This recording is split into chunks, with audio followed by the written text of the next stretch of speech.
What is up, everybody? It is Mets back with another video where it will be the 5th edition of my NFL 2025-2026 division predictions, where today we will be kicking off the NFC side of things with, of course, as you can see from the screen, the NFC East, where we will be kicking off with the New York Giants. The Giants are one confusing team, man. They got Abdul Carter and Jackson Dart in the first round of the draft. I'm assuming they're starting Russell Wilson. They should have started Jameis Winston. It would have been more funny, but whatever. They hate fun, so their quarterback room's a whole little debacle right now. Malik Neighbors, of course, is a great young receiver. LSU guy. I love my LSU guys. Couple other underrated guys in there. Hyatt's not terrible. Wandale, other guys like that. Tyrone Tracy and Cam Scadaboo are going to have a fun dynamic. Splitting reps in the backfield. That absolutely electric front seven. The secondary needs some help, but the front seven is absolutely diabolical with guys like Brian Burns, Sexy Dexy, Kayvon, Abdul Carter now. They're just like they have a very underrated team. But just considering all of their competition with the Cowboys, Commanders, and Eagles, it's going to be hard for them to succeed in a division like that. It's going to be hard for them to succeed in the NFC as a whole with powerhouses like the Bucks, the Rams, the Commanders, Eagles, basically the entire NFC North. Like, it's going to be rough for the Giants. I think the Giants could maybe even be higher than 7-10 if everything would go right for them. If, like, Jackson Dart ended up being, like, a C.J. Stroud type rookie, a Justin Herbert type rookie. But nah, I think that at best they're going to finish 7-10. There's a chance they finish 2-15 this season. I don't think that they're going to be all that great. Funny enough, I don't think I actually have to pause the recording. I think I did. I put them in order. So, next up, in third place, you have the Dallas Cowboys. Oh, boy. Okay. Where do I even start with this? So, of course, let's start on the defense. You got, so you got Deron Bland. I think Trayvon Diggs is coming back. You got Micah Parsons. So, you have a good, core defense, right? The Cowboys defense is very, very solid. Very, very solid. Go to the offensive side of things. Jake Ferguson is a solid tight end. You have not DK, that's the Steelers, my bad. You have George Pickens. You have CeeDee Lamb at receiver. You have Dak Prescott at the helm. Dak Prescott's a little iffy, but he's pretty solid in the regular season at least. But then you go to the running back room, and it's just a complete shit show, frankly. And that might even be a nice way to describe it. It's a genuine shit show. It's like, Javonte, they have Zeke back, Miles Sanders. It's rough. The Cowboys have the potential to go back to being a top contender in the NFC. They also have the potential to maybe even end up in last place in this division. I have them with a ceiling of 11-6 and a floor of 4-13. The next team I have up are the Washington Commanders. This is another team that I think is either going to be complete utter dog shit or an absolute star-studded team. You got guys like Terry McLaurin. You picked up Debo in the offseason. You got Jaden Daniels, who people are saying is a top 5 quarterback in the league right now.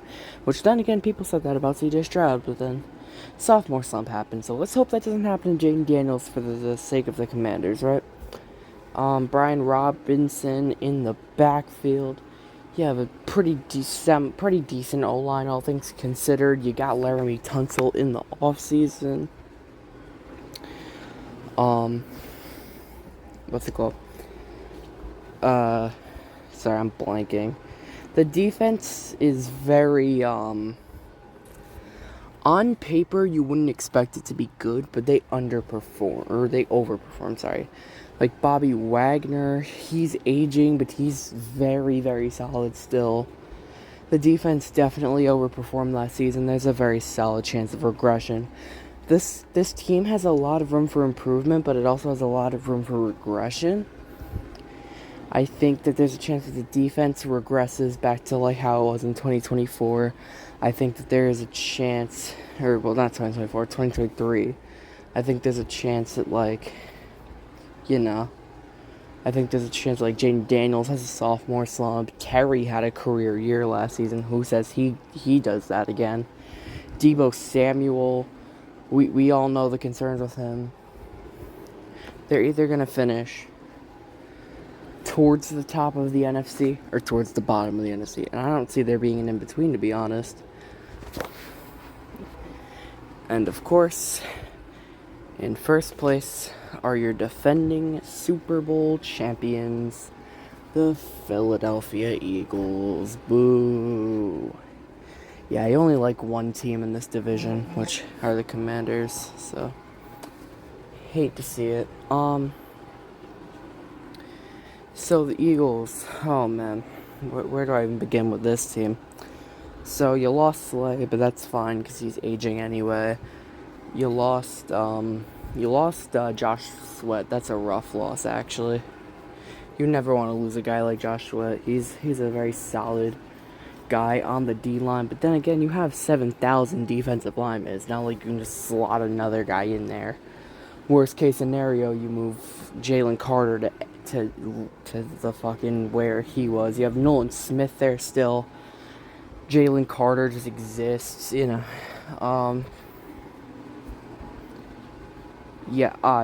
stacked D-line, basically.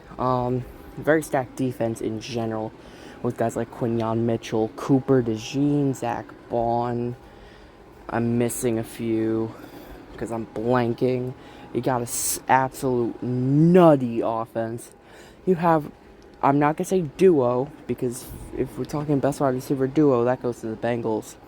But best wide receiver trio in the league. In A.J. Brown, Devonta Smith, and Jahan Dotson. You have Saquon Barkley commanding the backfield. And we all know how insane Saquon was last season. Jalen Hurts is a very underappreciated quarterback in the NFL, as much as I hate to admit it. Goddard isn't even bad. They probably have the best offensive line in the league. Yeah, there's just not much that could go wrong for the Eagles. Unless they play the Tampa Bay Buccaneers, in which case they are going to get mollywopped. But besides the point, I have the Eagles with a ceiling of 16-1, which is by far the highest of this series, and a floor of 11-6, which I believe is also the highest in this series. So I think the Eagles are going to be probably the best team in the NFL next season. There's not many flaws you can point out with this team, and I just think that they're very solid. I didn't even mention that they drafted Jahad Campbell in the first round. How did we let him fall? Regardless, to cap this off, I have the Giants finishing in last place. I have the Cowboys finishing in third, the Commanders in second, and the Philadelphia Eagles in first. If you enjoy, don't forget to like and subscribe. Turn on the notifications so you do not miss any more predictions. The next division I will be covering is the NFC North, and then the West, and then the South. And then we will begin, or will not begin, then will be a conglomeration of playoff predictions, seedings, and how far people are going to go into playoffs, yada yada. Believe me, I already have the brackets made. I had these in advance. But yeah, stay tuned for those. Deuces.